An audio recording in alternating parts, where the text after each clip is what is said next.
Welcome everyone to Counter Hegemony, a video and audio podcast about international politics, global capitalism, war, peace, crisis, and socio-ecological transformation in the 21st century.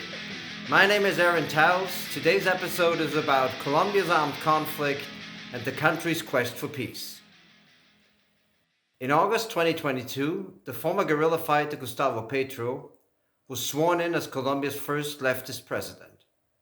Many observers believe that the chances have now increased to bring Colombia's armed conflict that has rocked the country since the 1960s to a close and to accomplish peace.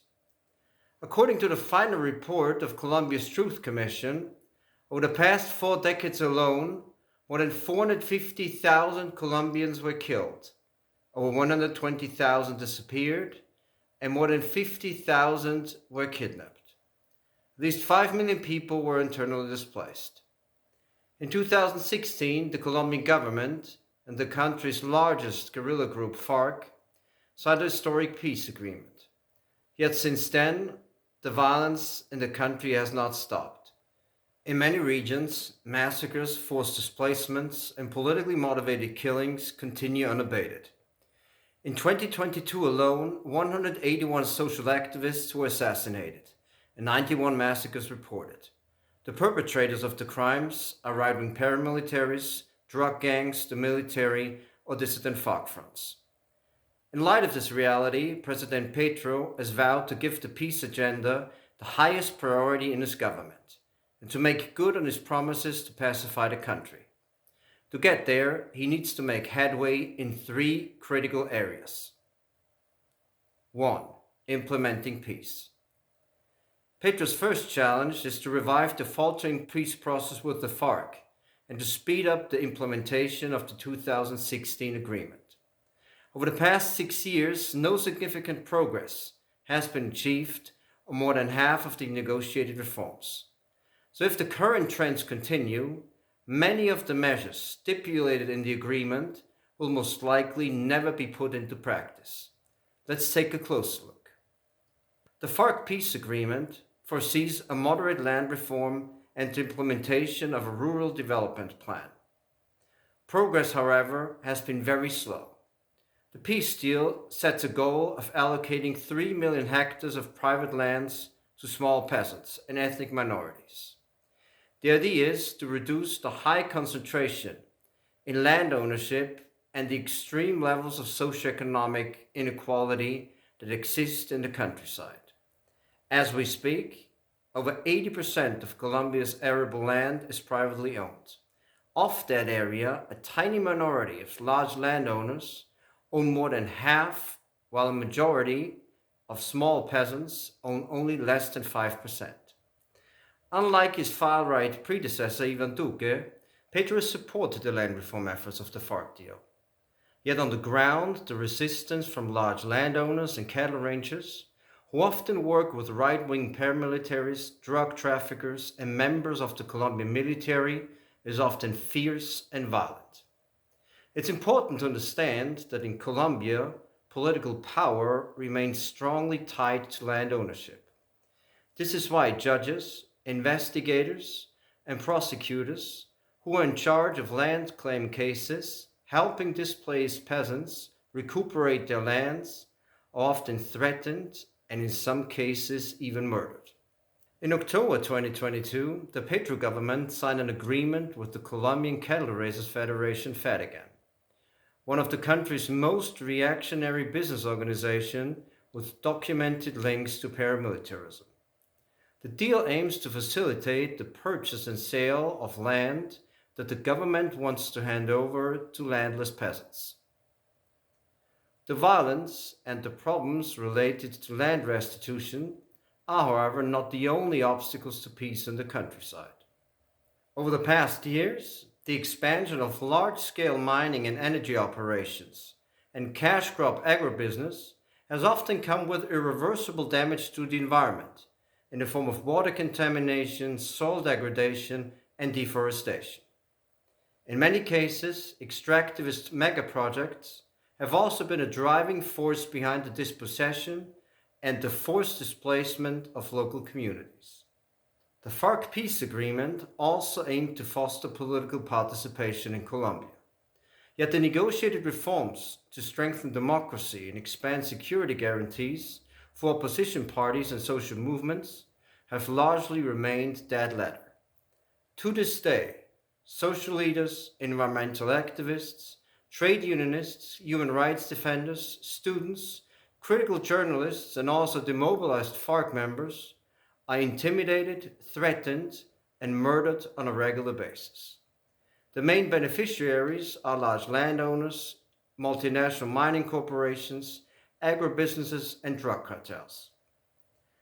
The lack of security guarantees was also visible during the unprecedented cycle of social protest over economic inequality and human rights abuses that rocked the country between 2019 and 2021.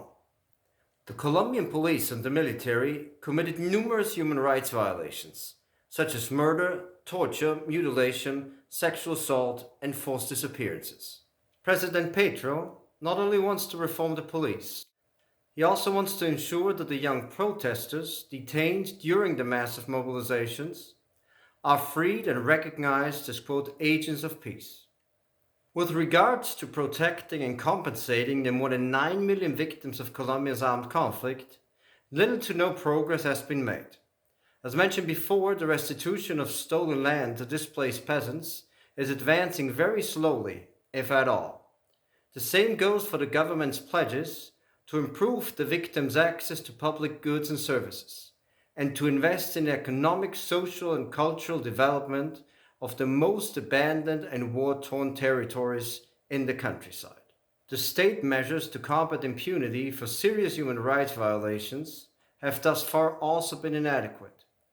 This is why in October 2022, the Petro government began to strengthen the state's institutional framework to dismantle criminal organizations and paramilitary groups responsible for killings, massacres, or acts of violence targeting human rights defenders and social activists. Petro's second challenge on the road towards peace is the resumption of the peace talks with the ELN, Colombia's still untamed and largest guerrilla organization. In early 2019, the negotiations were suspended by President Duque, following a car bombing of a police station in the capital Bogota, for which the rebels claimed responsibility. In November 2022, President Petro announced the resumption of the peace talks and reaffirmed the government's commitment to hammer out the details of a peace deal.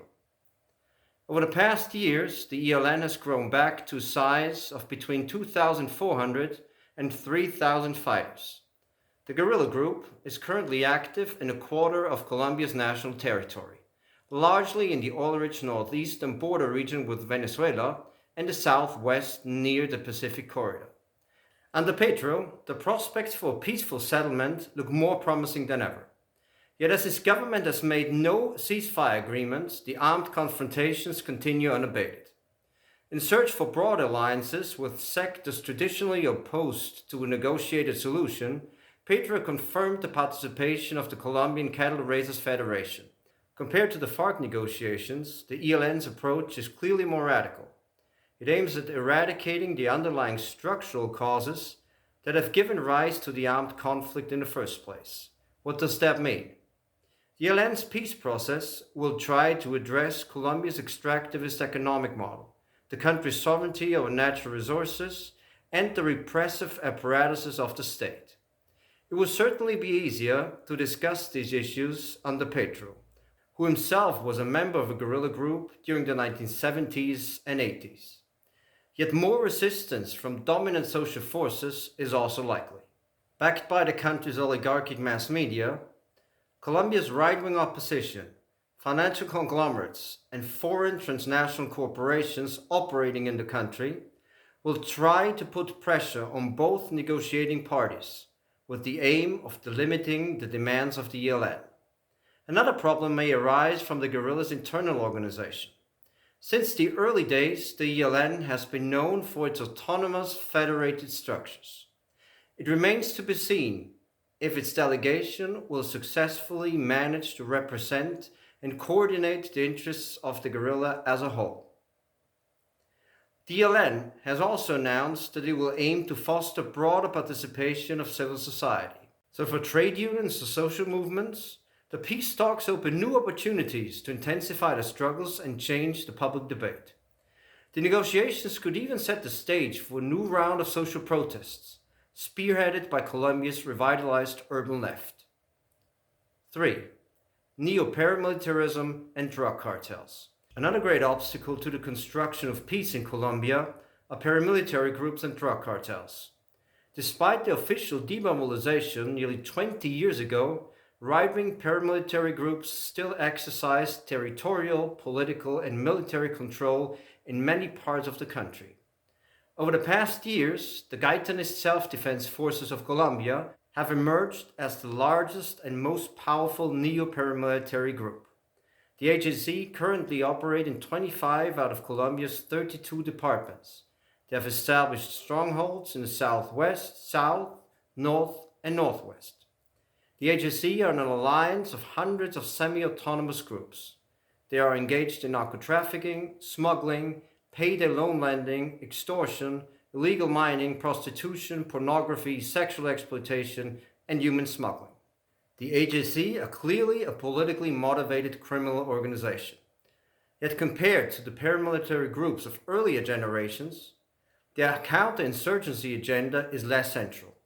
While in some regions the AJC have negotiated non-aggression pacts with the ELN and FARC dissidents, in others they are waging an open war against the same guerrilla groups. The AJC's relation with the Colombian military is marked by similar dynamics. In many cases, the AJC's criminal activities are nevertheless sustained by the acquiescence of members of the military and the police, political elites, and mafias. Transnational companies often pay for security, landowners, agro-industrialists, and cattle ranchers for targeted acts of terror to prevent the restitution of violently expropriated land. For decades, the narcotics trade has created the material basis for armed groups and criminal organizations in Colombia. The AJC, however, are just a link in a chain of transnational crime. They primarily serve as transporters for Colombian and Mexican drug cartels operating in the country and as suppliers for logistical services. Petro's peace agenda clearly aims at the AJC's demobilization. Yet even if he is successful, national and foreign drug cartels will likely seek to strengthen other paramilitary groups to not interrupt the chain of criminality and profit-making. The FARC peace agreement aimed to reduce cocaine production and dismantle drug cartels. Yet under President Duque, Colombia witnessed an expansion of illegal coca plantations. In 2020, 12% of the country's arable land surface was used for the production of coca leaves. In many regions, drug cartels have expanded their operations since 2016. Petro has vowed to reduce the violent footprint of the narcotics trade in the country. He wants to dismantle or negotiate with the cartels, decriminalize drug use, and substitute coca plants with alternative development models. In conclusion, we can say the following. The historical triumph of Gustavo Petro has certainly increased the chances to bring the longest armed conflict in the Western Hemisphere to a close. Yet in light of the obstacles that lie ahead, achieving peace is a tall order. Many questions remain. Will Petro manage to make real headway in the implementation of the FARC peace agreement? Or will the interests of the dominant social forces prevail and prevent any substantive social change? Will Petro convince dissenting FARC groups to lay down their arms and give up their criminal activities? Will the negotiations with the ELN produce a final and stable settlement? Dealing with neo-paramilitarism and drug cartels will probably be even more difficult.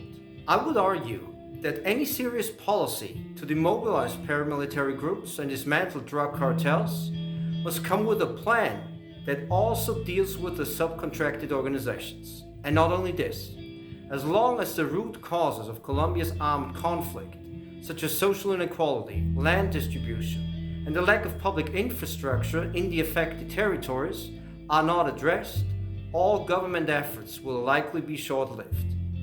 Yet despite these difficulties and doubts, there's also reason to be optimistic.